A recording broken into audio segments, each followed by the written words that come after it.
യഹോവേ, നിന്റെ ന്യായപ്രമാണത്തിൽ അത്ഭുതമുള്ള കാര്യങ്ങളെ കാണുവാൻ തക്കവണ്ണം എൻ്റെ ഹൃദയകണ്ണുകളെ നീ പ്രകാശിപ്പിക്കണമേ.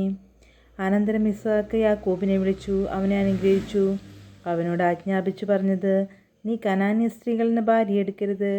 പുറപ്പെട്ട് പദ്ദൻ ആരാമിൽ നിന്റെ അമ്മയുടെ അപ്പനായ ബെഥുവേലിൻ്റെ വീട്ടിൽ ചെന്ന് നിന്റെ അമ്മയുടെ സഹോദരനായ ലാബാൻ്റെ പുത്രിമാരിൽ നിനക്കൊരു ഭാര്യ എടുക്കാം. സർവശക്തനായ ദൈവം നിന്നെ അനുഗ്രഹിക്കുകയും നീ ജനസമൂഹമായി തീരത്തക്കവണ്ണം നിന്നെ സന്താനപുഷ്ടിയുള്ളവനാക്കി പെരുക്കുകയും ദൈവം അബ്രഹാമിന് കൊടുത്തതും നീ പരദേശിയായി പാർക്കുന്നതുമായ ദേശം നീ കൈവശമാക്കേണ്ടതിന് അബ്രഹാമിൻ്റെ അനുഗ്രഹം നിനക്കും നിന്റെ സന്തതിക്കും തരികയും ചെയ്യുമാറാകട്ടെ.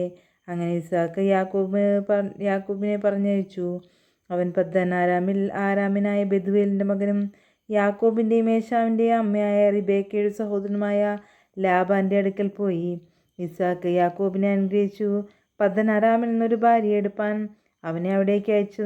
നീ അനുഗ്രഹിക്കുമ്പോൾ നീ കനാന്യ സ്ത്രീകളിൽ നിന്ന് ഭാര്യ എടുക്കരുതെന്ന് അവനോട് കൽപ്പിച്ചതും യാക്കോബ് അപ്പനെയും അമ്മയെയും അനുസരിച്ച് പദ്ദൻ അരാമിലേക്ക് പോയതും ഏശാവ് അറിഞ്ഞപ്പോൾ കനാന്യ സ്ത്രീകൾ തൻ്റെ അപ്പനായ ഇസ്ഹാക്കിന് ഇഷ്ടമുള്ളവരല്ല എന്ന് കണ്ട് ഏശാവ് ഇശ്മയേലിൻ്റെ അടുക്കൽ ചെന്ന് തനിക്കുള്ള ഭാര്യമാരെ കൂടാതെ അബ്രഹാമിൻ്റെ മകനായ ഇശ്മയേലിൻ്റെ മകളും നെബായോത്തിൻ്റെ സഹോദരിയുമായ മഹലത്തിനെ വിവാഹം കഴിച്ചു. എന്നാൽ യാക്കോബ് ബെർഷേബയിൽ നിന്ന് പുറപ്പെട്ട് ഹാരാനിലേക്ക് പോയി. അവനൊരു സ്ഥലത്തെത്തിയപ്പോൾ സൂര്യൻ അസ്തമിക്കൊണ്ട് അവിടെ രാപാർത്തു. അവൻ ആ സ്ഥലത്തെ കല്ലുകളിലൊന്നെടുത്ത് തലയണയായി വെച്ചു അവിടെ കിടന്നുറങ്ങി. അവനൊരു സ്വപ്നം കണ്ടു. ഇതാ, ഭൂമിയിൽ വെച്ചിരിക്കുന്ന ഒരു കോവണി, അതിൻ്റെ തല സ്വർഗത്തോളം എത്തിയിരിക്കുന്നു. ദൈവത്തിൻ്റെ ദൂതന്മാർ അതിൽ കൂടി കയറുകയും ഇറങ്ങുകയുമായിരുന്നു. അതിന്മീതെ യഹോവ നിന്ന് അരുളി ചെയ്തത്, ഞാൻ നിന്റെ പിതാവായ അബ്രഹാമിൻ്റെ ദൈവവും ഇസ്ഹാക്കിൻ്റെ ദൈവവുമായ യഹോവയാകുന്നു. നീ കിടക്കുന്ന ഭൂമിയെ ഞാൻ നിനക്കും നിന്റെ സന്തതിക്കും തരും. നിന്റെ സന്തതി ഭൂമിയിലെ പൊടി പോലെയാകും. നീ പടിഞ്ഞാറോട്ടും കിഴക്കോട്ടും വടക്കോട്ടും തെക്കോട്ടും പരക്കും. നീ മുഖാന്തരവും നിന്റെ സന്തതി മുഖാന്തരവും ഭൂമിയിലെ സകല വംശങ്ങളും അനുഗ്രഹിക്കപ്പെടും. ഇതാ, ഞാൻ നിന്നോട് കൂടെയുണ്ട്. നീ പോകുന്നിടത്തൊക്കെയും നിന്നെ കാത്ത് ഈ രാജ്യത്തേക്ക് നീ മടക്കി വരുത്തും.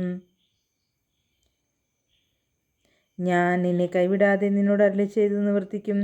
അപ്പോൾ യാക്കോബ് ഉറക്കമുണർന്നു. യഹോവ ഈ സ്ഥലത്തുണ്ട്, സത്യം, ഞാനോ അതറിഞ്ഞില്ല എന്ന് പറഞ്ഞു. അവൻ ഭയപ്പെട്ടു. ഈ സ്ഥലം എത്ര ഭയങ്കരം! ഇത് ദൈവത്തിൻ്റെ ആലയമല്ലാതെ മറ്റൊന്നല്ല. ഇത് സ്വർഗത്തിൻ്റെ വാതിൽ തന്നെ എന്ന് പറഞ്ഞു. യാക്കോബ് അധികാലത്ത് എഴുന്നേറ്റു തലയണയായി വെച്ചിരുന്ന കല്ലെടുത്ത് തൂണായി നിർത്തി അതിന്മേൽ എണ്ണയൊഴിച്ചു. അവൻ ആ സ്ഥലത്തിന് ബഥേൽ എന്ന് പേർ വിളിച്ചു. ആദ്യം ആ പട്ടണത്തിന് ലൂസ് എന്ന് പേരായിരുന്നു. യാക്കോബ് ഒരു നേർച്ച നേർന്നു. ദൈവം എന്നോട് കൂടിയിരിക്കുകയും ഞാൻ പോകുന്ന ഈ യാത്രയിൽ എന്നെ കാക്കുകയും ഭക്ഷിപ്പാൻ ആഹാരവും ധരിപ്പാൻ വസ്ത്രവും എനിക്ക് തരികയും എന്നെ എൻ്റെ അപ്പൻ്റെ വീട്ടിലേക്ക് സൗഖ്യത്തോടെ മടക്കി വരുത്തുകയും ചെയ്യുമെങ്കിൽ യഹോവ എനിക്ക് ദൈവമായിരിക്കും. ഞാൻ തൂണായി നിർത്തിയ ഈ കല്ല് ദൈവത്തിൻ്റെ ആലയവുമാകും. നീ എനിക്ക് തരുന്ന സകലത്തിലും ഞാൻ നിനക്ക് ദശാംശം തരുമെന്ന് പറഞ്ഞു. ദൈവമേ, സ്തുതിക്ക് യോഗ്യമാവുന്നു. ബാറയ്ക്കുമോർ.